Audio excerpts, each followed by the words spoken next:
Eli ata ashacharecha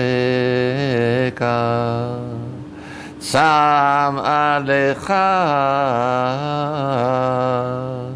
nafshi nafshi koma lecho vesori b'yeretz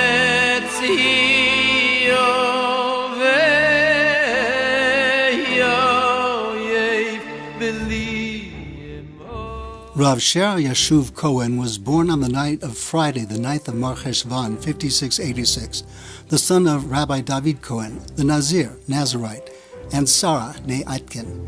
His father was the only Jewish Nazarite in recent generations. His wonderful personality and image were special and unique.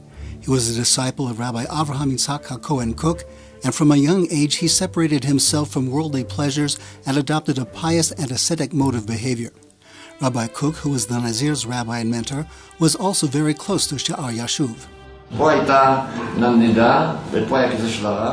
The Rav had a rocking chair that he would sit on when he wanted to rest and rock a bit. I know that he held me on his lap, and I rocked with him. I remember it. He asked me, "What did you learn this week?" I told him Bereshit. He said, "Do you understand everything?" I was quiet. He said, "Do you understand everything? Speak up." Rav sat here, my father sat there, the Rabbanut stood there. And I said, "I have a question. It says God Almighty created man in his image, in the image of God. We sing in the Yigdal Elohim Chai that God has no body and no semblance of a body. So how could that be? It's a contradiction." The room was quiet. Afterwards, my father told me that the Rav said sometimes a small child asks the questions that adults cannot answer and don't even dare to ask. Then the Rav smiled. I sat on his lap and he said, "Listen carefully, Shear Yashuv. When you play with materials that you make shapes from, how do you make the shapes? From clay. You make the pattern, you put it into the pattern, and it comes out how you want. This is the image of God, the image that belongs to God."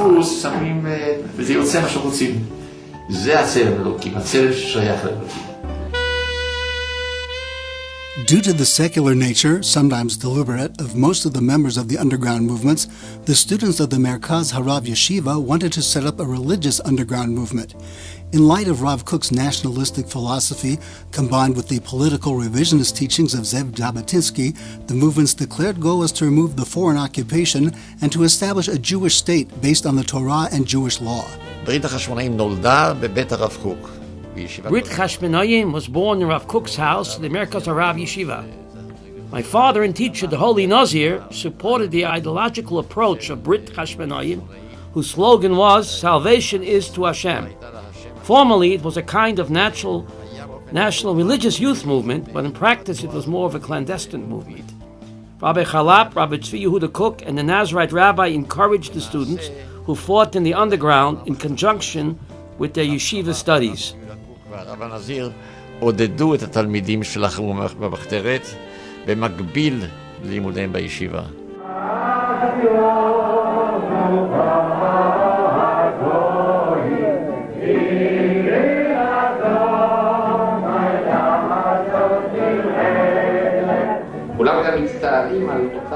Everyone here is sorry that those wonderful, dear friends with an unusual spiritual value, which is not found in today's public leaders in Israel, by any one of them.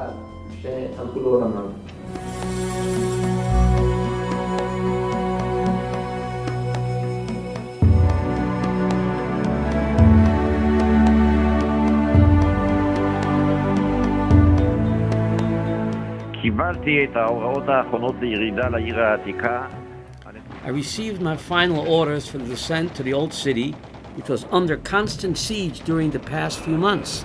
The orders were detailed. The descent was not easy and required flexibility and ingenuity.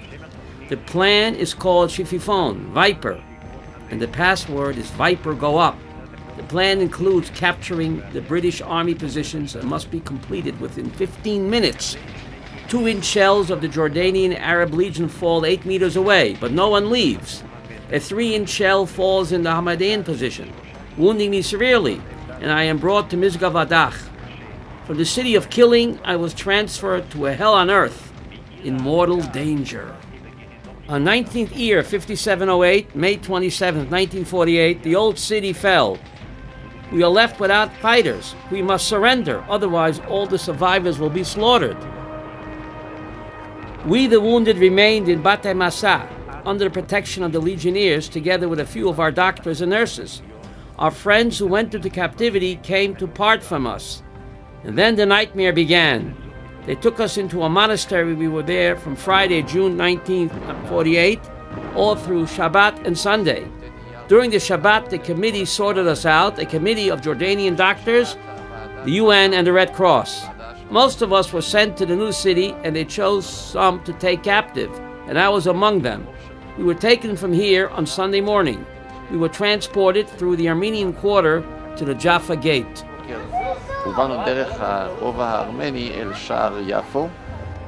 In 1953, the chief rabbi of Israel, Rabbi Herzog, who was president of the Hairy Official Institute, appointed Rav Shear Yashuv Cohen to direct the institute. The institute was founded in 1932 in accordance with the plan of its first president, Rabbi Kook of blessed memory. I am both rabbi and Rosh Yeshiva. I am also president of the ARIEL Institute, which trains rabbis and rabbinical judges. Prodigies come from all the yeshivot, following Rav Kook's approach, not just from our yeshivot, from Hesder yeshivot and Zionist yeshivot, also from Hasidic and Haredi, Lithuanian yeshivot. All of them studied together. That's how it was when the Rav started the Hairy Official Institute. He gathered all the prodigies from all the yeshivot. I continue in the same manner, and I used to say, a garden has only one type of flower is not a nice garden. A garden which has many types of flowers, but they are not arranged in harmony by a gardener, is also not nice. You need many types, and you also need a good gardener who knows how to put them together. I try to be such a gardener. Rabbi Zevin, who was one of the greatest Chabad rabbis in Israel and founded the Chabad Beit Din in Israel, was very close to the Lubavitcher Rebbe Zatzal and introduced Rav Shear Yashuv Cohen to the Rebbe.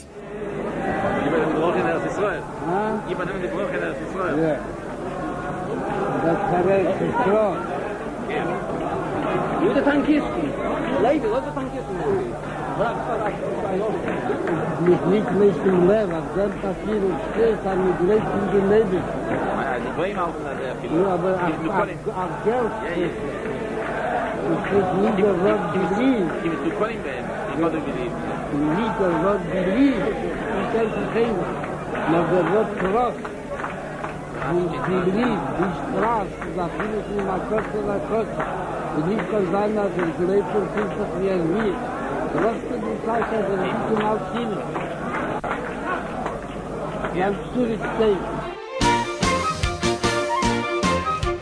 Two weeks after meeting, Rabbi Shear Yashuv Cohen and Naomi decided to get engaged.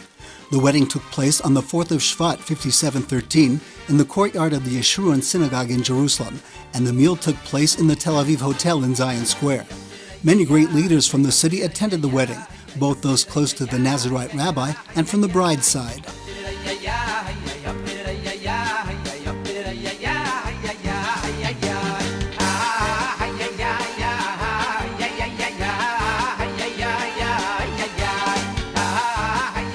Their only daughter, Eliraz, was born towards the end of their first year of marriage.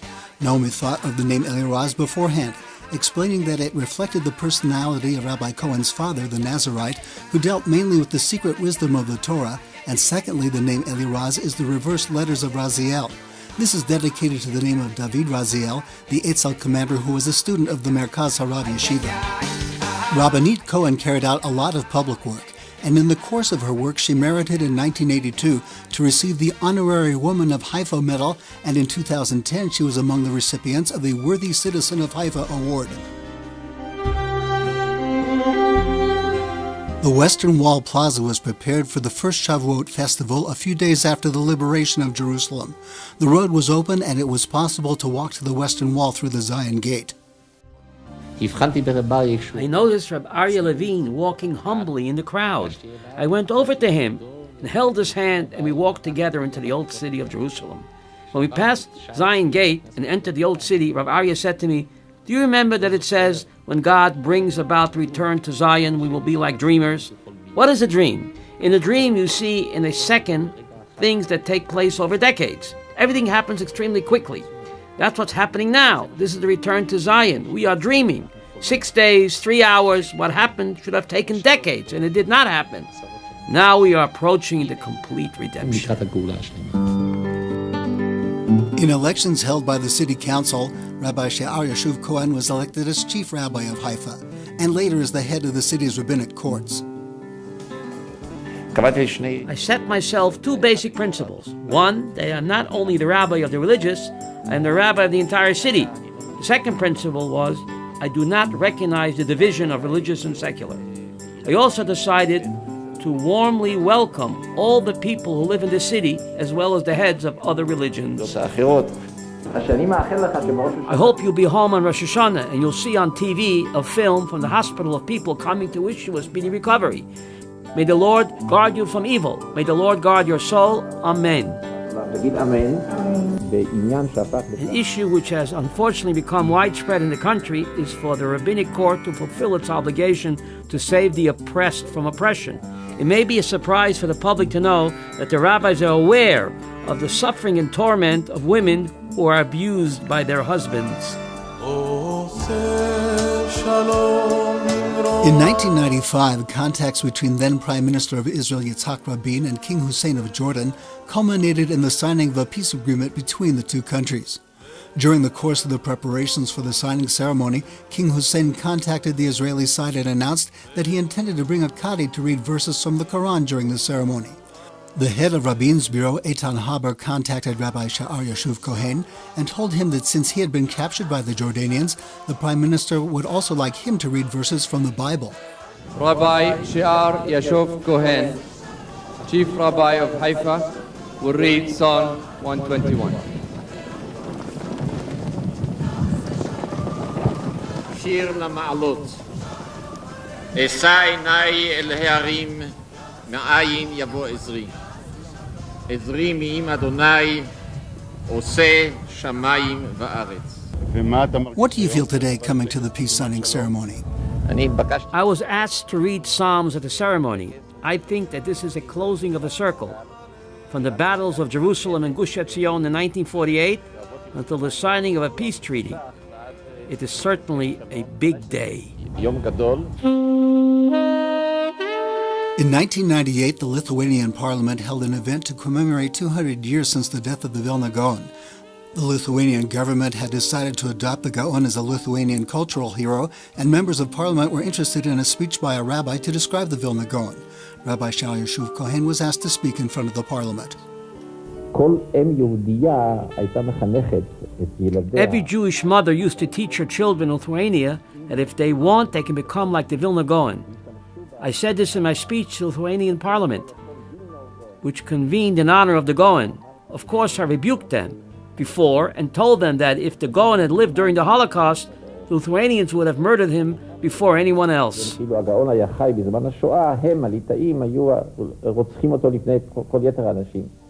The rabbi's words made such an impression on the members of the parliament and the Christian audience that the president of Lithuania and all the members of the parliament stood up and remained standing while he read a chapter of Psalms until he went down from the podium and returned to his place.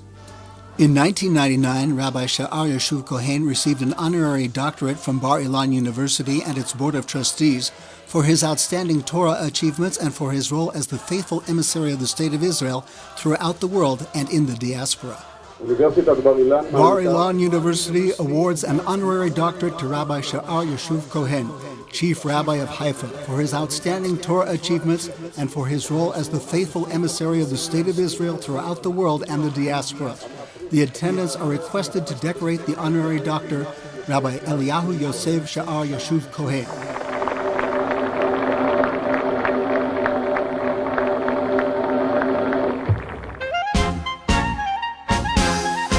In a festive ceremony on his 80th birthday, Rabbi Shear Yashuv Cohen received the most important tribute from the Haifa municipality, which is only given to a few people, honorary citizenship of the city of Haifa.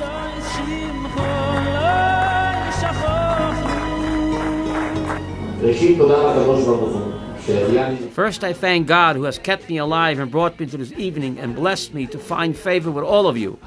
What do I need this honor? I believe that it is the merit of my ancestors which enabled me to merit this event.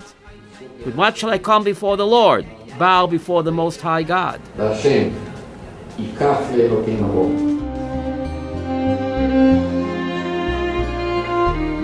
Already in 1975, following the pioneering studies of his brother-in-law, Rabbi Goren, Rabbi Shear Yashuv Cohen published a halachic article that dealt with verifying the location of the temple and the places that are permitted to enter on the Temple Mount for the building of a synagogue for Jewish prayer on the Mount.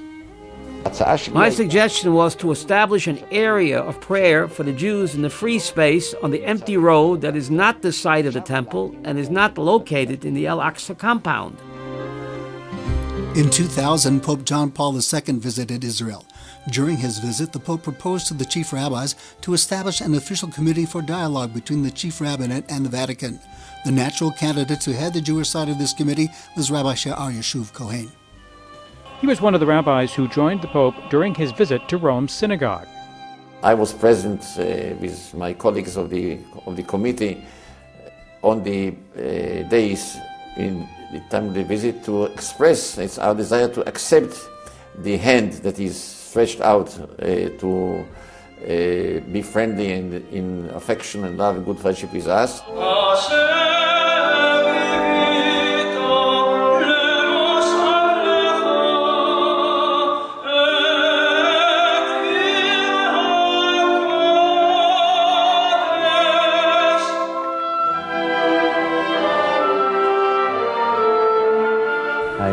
The truth is that the Jewish outlook sees us as a chosen nation, as it says in the Torah. And a chosen nation means that we have a uniqueness that we gave the Torah to the world. Being a unique nation is not at the expense of others, and is not for exploiting others. On the contrary, it is a heavy burden for us to be the nation that stood at Mount Sinai.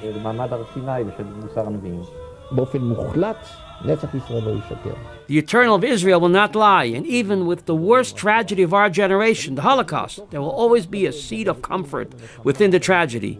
Therefore, we must not give up hope. We are living in historical times preceding the coming of the Mashiach, and we expect these to be the last years of difficulties before the great day of the final redemption. Is that day close? I believe with complete faith that yes, indeed.